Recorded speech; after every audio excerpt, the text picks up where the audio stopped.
Mga nagkariang produktong lokal nga proudly gikan sa Cagayan de Oro City, nakatakdang ibida sa ipahigayong Tinagbuan Festival subay sa kasaulugan sa umaabot nga Higalay Festival sa syudad. Aning report.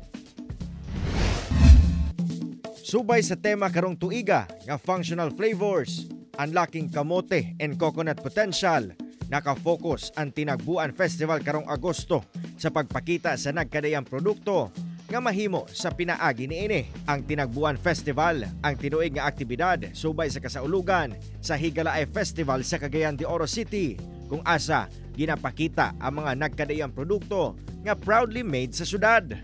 There's a really need to introduce that kamote is a very diverse ingredients, not only for kanang ato lang bitang ginahimo nga ato lang ginaluto or gina-steam.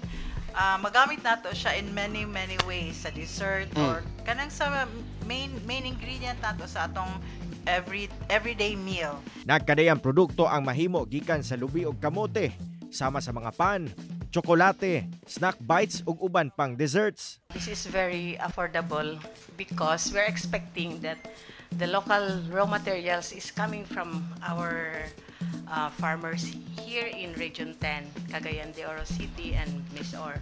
Nakatutok sab ang lokal nga kagamhanan sa pagpalambo sa promotion sa mga lokal nga produkto.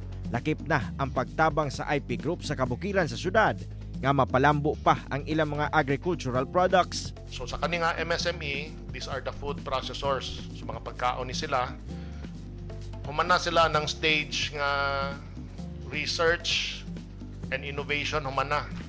Ang ila is marketing.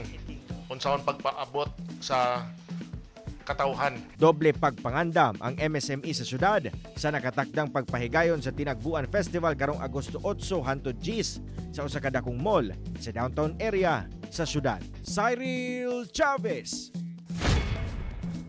1 Mindanao.